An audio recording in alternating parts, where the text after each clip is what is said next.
Hello, fellow plant-loving people on YouTube. It's time for another quick tour. Sorry about the camera work.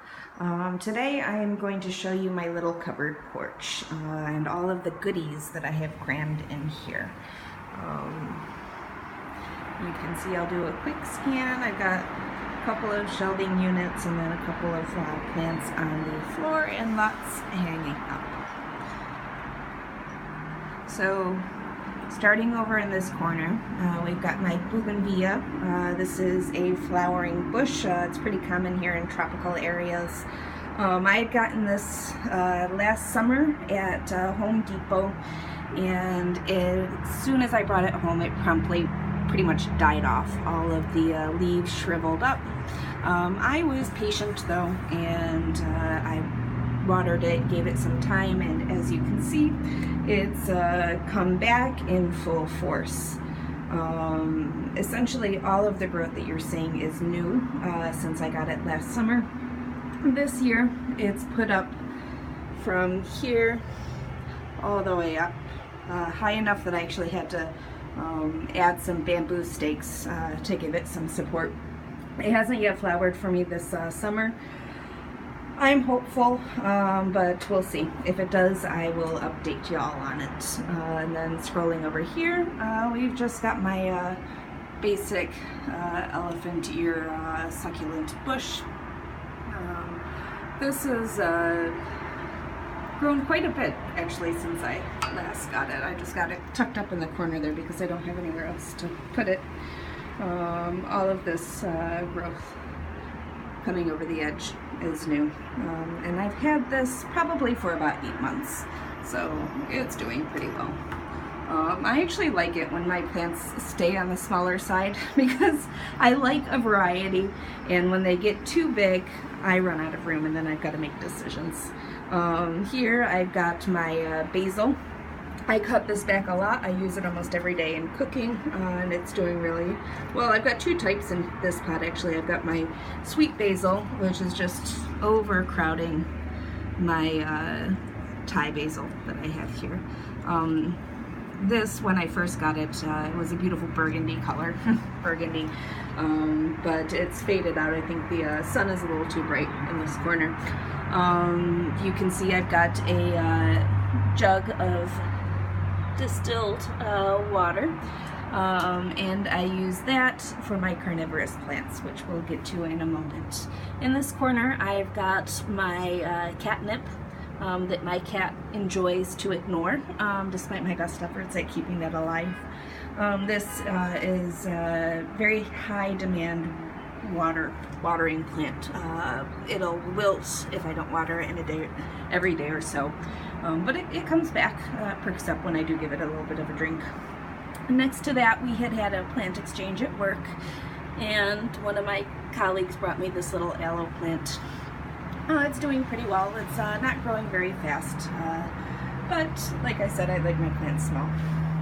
In the little baggie, I've got a avocado seed that I am germinating, and then over here is my succulent garden. Let me pull this up. I am very proud of this. I've been building it over the course of the last 6 months or so. The Venus flytraps were my first acquisition, and then I added this large pitcher plant, and then more recently in the last couple of months I've added these two pitcher plants. Let me set this down so I can point out. I'm very excited to see, I noticed this yesterday, that one of my Venus flytraps is starting to flower. So yay, I can't wait to see what that flower looks like when it opens up.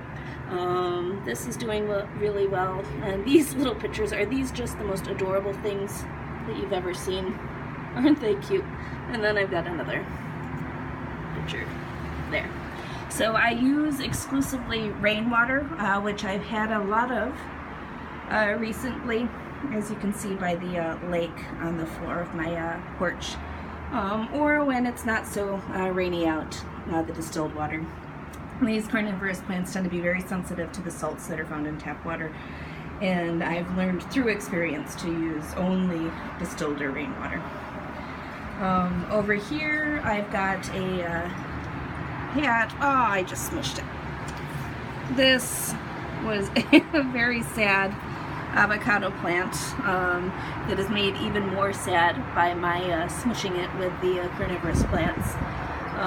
It got an infestation of spider mites, and by the time I noticed it, it had lost most of its leaves. We're getting a little bit more growth here. We'll see if it comes back. If not, it will head into the compost, and I've got another seed germinating in preparation for that. Doing much better is my little, this is a mango tree that I grew from seed. It's just non-stop. I'm going to, after this sprouts, cut the tip off and see if I can get it to branch out, but it really loves this this climate.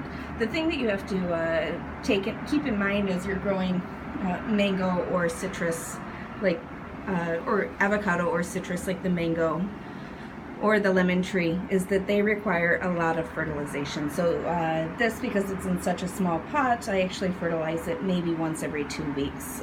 And I never miss fertilizing my lemon tree, at least once a month. Coming over here, I've got 3 of my desert roses. I got these at a local garden store when I first moved here a year ago. They're doing really well. They keep putting out new leaves. I have not had success in getting them to flower again, though, since I bought them.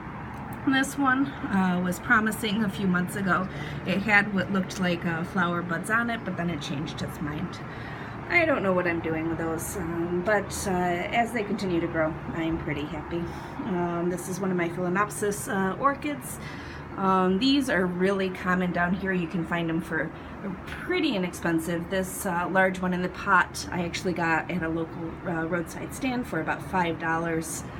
I liked the rich pink of it. Adds a touch of color to my patio. This is these are actually there's 2 passion fruit vines here. I grew these from seed that I had harvested from an actual passion fruit that I had gotten at the local grocery. And they are just refusing to give up. They're actually doing really well. This was probably the easiest plant that I've ever grown from seed. I just basically plunked the seeds in a little folded up paper towel in a baggie, similar to how I had that avocado done, and every single one of them germinated. I had like 12 of these little plants roaming around my apartment, and I've been slowly giving them away at various plant exchanges with friends. This one in particular, the one up front, this is a stubborn little devil. Every time I turn my back, it wraps itself around a branch, either here with the lemon tree or over here with the orchid, despite the fact that I gave it a beautiful bamboo stake to use as support. It's driving me crazy, but hopefully this little tendril will wrap around the stake and not the lemon plant.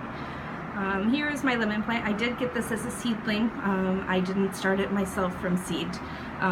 It's doing really well. When I had gotten it, it did have a little bud on it that's turned into this lemon that hasn't yet ripened. And then I've got one here, and then there's a couple of more back within the bush somewhere. So hopefully it'll continue doing well. You can see this essentially is all the growth that it's put out for me since I got it. I probably will be cutting that branch back a little bit to keep it on the small side. Down here I've got my Bachelor buttons. This is a pretty common annual down here. It's got that pretty pink, and you can probably sense a theme with the flowers on my patio. They tend to be pink. I moved my hen and chicks from my study, as you probably remember from the study tour, mostly because it just wasn't filling in and they were stretching, and I'm hoping the light out here suits a little bit better. So I will keep you posted on that. This is a little Kalanchoe. I got it as a small shrub, and when I transplanted it, it essentially died off, so I cut it back to its stump, and then it's put out this Nice little sprout with pretty flowers. This is probably one of my favorites. This is my olive tree. I got it about 9 months ago, and it's just thriving. I was doing my research on how to take care of this. I was warned that they tend to be very susceptible to scale. I've been fortunate that there has been no scale on it since I've gotten it, but I make a point of inspecting it pretty regularly to make sure. All of these plants out here on the patio, I tend to spray with neem oil at least every couple of weeks to prevent infestation with parasites. On this little stool, I've got my orchid collection. I've got my zygo, which you probably remember from my last plant haul. All of its blossoms have opened and are just gorgeous. I will refrain from having another moment of silence for this, but it's hands down, I think, my favorite plant that I have right now in my collection. I adore it. And then over here is the Cattleya that you probably remember from the last video as well, the last plant haul. These blossoms aren't lasting very long. I'm hopeful that I'll get another shoot out of it before they die off, because pretty much as soon as they blossom, they fall off within a few days. So I'm a little bit disappointed with that. But they're pretty while they're here. This is another Cattleya. These blossoms have been very slow to open, and when they do open, they last forever. I got this with the flowering spikes intact with the blossoms probably about 3 months ago. And so far, this is the only one that's opened. It opened probably a week or two after I got it, so it's been in blossom for 2 months now.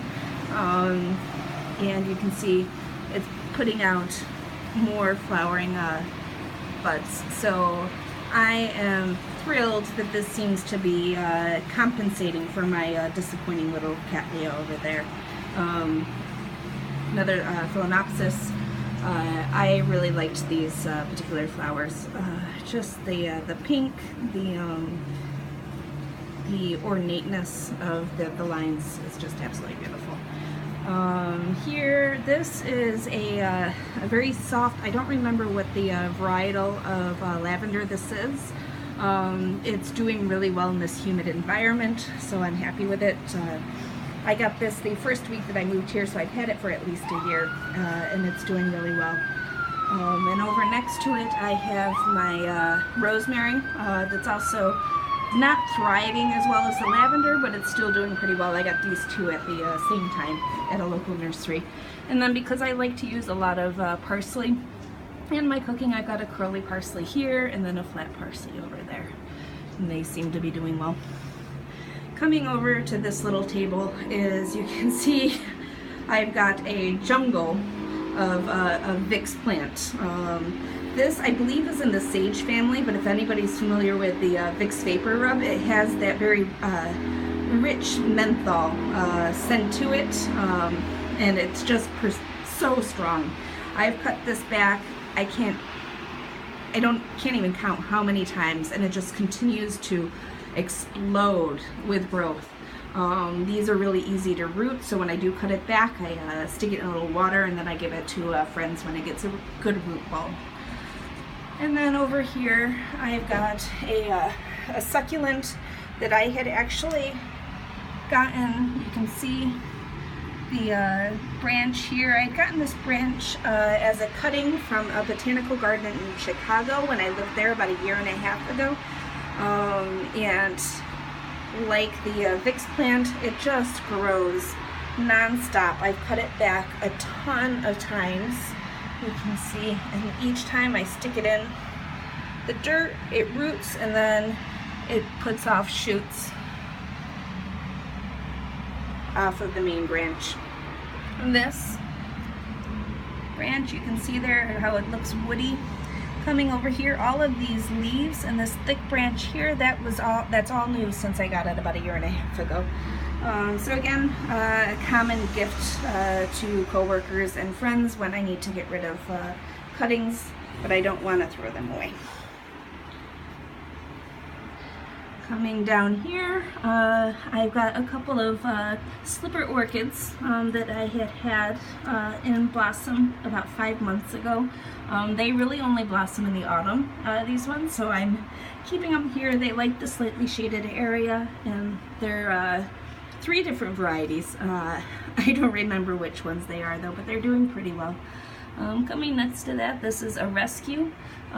This is my brake fawn that I had to cut back to absolutely nothing, and it's slowly but surely getting a little bit bigger. And then down here is a less successful rescue. The button fern doesn't seem to be doing very poorly, although it's growing slowly. You can see I've got the diatomaceous earth on it. But the rabbit's foot is just, I think, a lost cause. We'll give it a couple of more months though and see if it perks up. And then a little terrarium with succulents that are growing wild in it. And then scrolling up to my hanging plants, I've got a couple of succulents there, my Spanish moss. And then these are some of my favorites. We'll start over here in this far corner. Let's see if I can get this lighting to focus. This up here is my staghorn. It's actually doing really well. It had maybe 3 of these big fronds, the green ones, when I got it, so all the rest is new. And it's only put out 1 of the flat ones. But we'll give it some more time. And then I've got my Hoya. This is the Hindu rope. I don't have any peduncles yet that are threatening to blossom, but it's really extended since I've gotten it. How pretty that is. It's you can see all of those are new. This is new. Coming alongside next door, this is one of my pitcher plants. Let's see if I can focus on that. I've got 2 different types of pitcher plant. I've got this one, which is the one that you find most commonly in box stores when they have them. It only has the 2 pitchers on it. I've been feeding those pitchers every once in a while some fish food. The plant itself is doing really well. All of this binding is new growth, so I am really hopeful that it's going to put out some new pitchers soon. This one I've had probably for a good 8 or 9 months. Next to that, this is my vanilla orchid vine. I cut it way back about 6 months ago, and you can see it's putting out some new growth. And I'm really hopeful that in the next year or 2 I'm going to get some blossoms. I'll try my hand at self-pollinating them. Next to that I have a different variety of pitcher plant. This one I was super excited to find.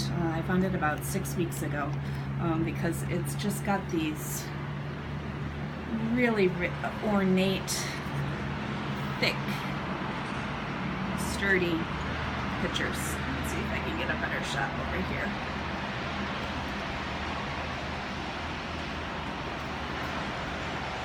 How cool is that? And this one is also really liking this environment. You can see it's put out some new growth up there as well. So there you have it. Those are my plants on my patio. I really like just sitting out here in the morning with my coffee, or in the evening with a glass of wine, and looking at my beautiful plants and the pretty scenery. So thank you all for watching. Hopefully I'll have updates for you again in the near future. Anyway, cheers.